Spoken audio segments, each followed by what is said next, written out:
नमस्ते दोस्तों, मेरे चैनल हार्दिक सहरावत जय माता दी में आपका स्वागत है। आज मैं आपको दुनिया के पहले इंजीनियर की कहानी सुनाने जा रहा हूं।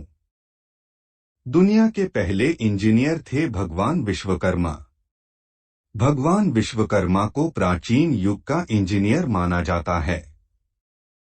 धार्मिक मान्यताओं के अनुसार इस दिन शिल्पकार यदि अपने कारखाने, फैक्ट्री या व्यावसायिक क्षेत्र में औजार और उपकरणों की पूजा करता है, उससे कुशलता बढ़ती है, इसके साथ ही व्यवसाय भी बढ़ता है। मान्यता है कि भगवान विश्वकर्मा दुनिया के पहले इंजीनियर थे।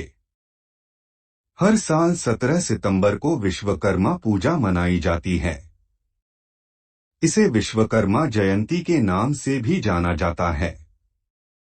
मान्यता है कि इस दिन सृष्टि के रचयिता ब्रह्मा जी के 7वें पुत्र भगवान विश्वकर्मा का जन्म हुआ था। भगवान विश्वकर्मा सृजन के देवता माने जाते हैं। संपूर्ण सृष्टि में जो भी चीजें सृजनात्मक हैं, जिनसे जीवन संचालित होता है, वह सब भगवान विश्वकर्मा की देन है। यानी भगवान विश्वकर्मा ही दुनिया के पहले शिल्पकार, वास्तुकार और इंजीनियर थे। कहा जाता है कि जब ब्रह्मा जी ने सृष्टि की रचना की तो उसे सजाने संवारने का काम विश्वकर्मा जी ने किया था। इसी श्रद्धा भाव से किसी कार्य के निर्माण और सृजन से जुड़े हुए लोग विश्वकर्मा जयंती के दिन भगवान विश्वकर्मा की पूजा अर्चना करते हैं। पंचांग के अनुसार विश्वकर्मा जयंती 17 सितंबर 2023 को मनाई जाएगी। वैसे तो देवशिल्पी भगवान विश्वकर्मा की पूजा दिन भर की जाएगी, लेकिन इनकी पूजा के लिए शुभ मुहूर्त 17 सितंबर की सुबह 10:15 से लेकर दोपहर 12:26 तक रहेगा। इस मुहूर्त में पूजा करने से शुभ फल की प्राप्ति होगी। विश्वकर्मा पूजा विधि। विश्वकर्मा पूजा के दिन ऑफिस, दुकान, वर्कशॉप, फैक्ट्री चाहे छोटे संस्थान हो या बड़े सभी की साफ सफाई करें।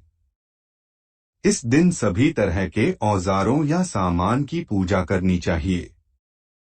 पूजा के लिए सर्वप्रथम पूजा स्थान पर कलश स्थापना करनी चाहिए। भगवान विश्वकर्मा की मूर्ति या तस्वीर स्थापित करनी चाहिए। इस दिन यज्ञ इत्यादि का भी आयोजन किया जाता है।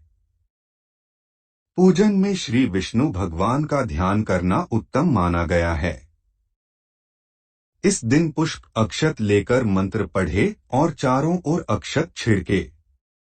इसके बाद हाथ में और सभी मशीनों पर रक्षा सूत्र बांधें। फिर भगवान विश्वकर्मा का ध्यान करते हुए दीप जलाएं और पुष्प एवं सुपारी अर्पित करें। विधि विधान से पूजा करने पर पूजा के पश्चात भगवान विश्वकर्मा की आरती करें। भोग स्वरूप प्रसाद अर्पित करें। जिस भी स्थान पर पूजा कर रहे हों उस पूरे परिसर में आरती घुमाएं।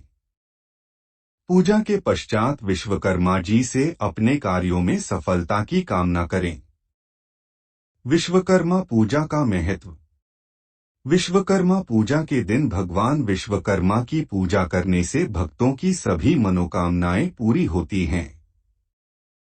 साथ ही व्यापार में तरक्की और उन्नति प्राप्त होती है। इनकी पूजा करने से व्यक्ति में नई ऊर्जा का संचार होता है और व्यापार या निर्माण आदि जैसे कार्यों में आने वाली सभी समस्याएं और रुकावटें दूर होती हैं। मान्यताओं के अनुसार देवताओं के महल और अस्त्र शस्त्र भगवान विश्वकर्मा ने ही बनाए थे, इसलिए इन्हें निर्माण का देवता कहा जाता है।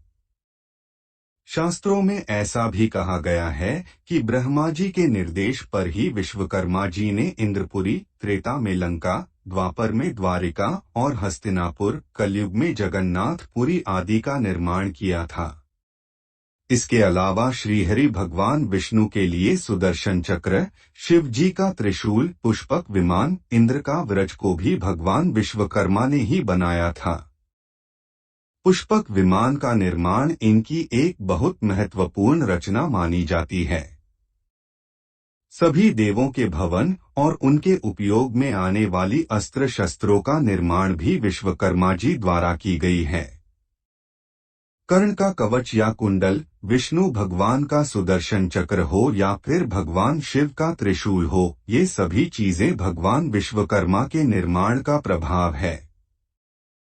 यमराज का कालदंड हो या इंद्र के शस्त्र इत्यादि वस्तुओं का निर्माण भी विश्वकर्मा ने ही किया है। पौराणिक कथा के अनुसार प्राचीन काल में काशी नगरी में एक रथकार अपनी पत्नी के साथ रहता था। वह अपने कार्य में निपुण था, लेकिन फिर भी वह भोजन से अधिक धन नहीं कमा पाता था। इस वजह से उसे बहुत परेशानियों का सामना करना पड़ता था। इतना ही नहीं, उसकी पत्नी पुत्र न होने की वजह से बहुत दुखी रहती थी। वह दोनों अक्सर पुत्र की प्राप्ति के लिए साधु के पास जाते थे, लेकिन उनकी इच्छा फिर भी पूरी नहीं हो पाती थी। एक दिन उनका एक पड़ोसी ब्राह्मण ने रथकार से कहा कि तुम दोनों भगवान विश्वकर्मा की पूजा करो, तुम्हारी हर इच्छा पूर्ण होगी। अमावस्या तिथि को व्रत कर भगवान विश्वकर्मा का महत्व सुनो। अपने पड़ोसी के ऐसा कहने पर अगले अमावस्या को रथकार की पत्नी ने भगवान विश्वकर्मा की पूजा पूरी श्रद्धा से की। उसकी भक्ति को देखकर भगवान विश्वकर्मा बेहद प्रसन्न हुए और उन्होंने उसे पुत्र होने का वरदान दिया। भगवान विश्वकर्मा के आशीर्वाद से रथकार की पत्नी को एक बेहद खूबसूरत पुत्र हुआ।